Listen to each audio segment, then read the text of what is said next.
जलसा कराइब हो।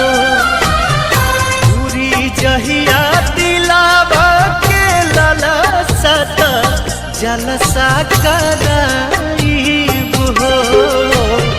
गोदिया में होई है बालकवा त खुशी भर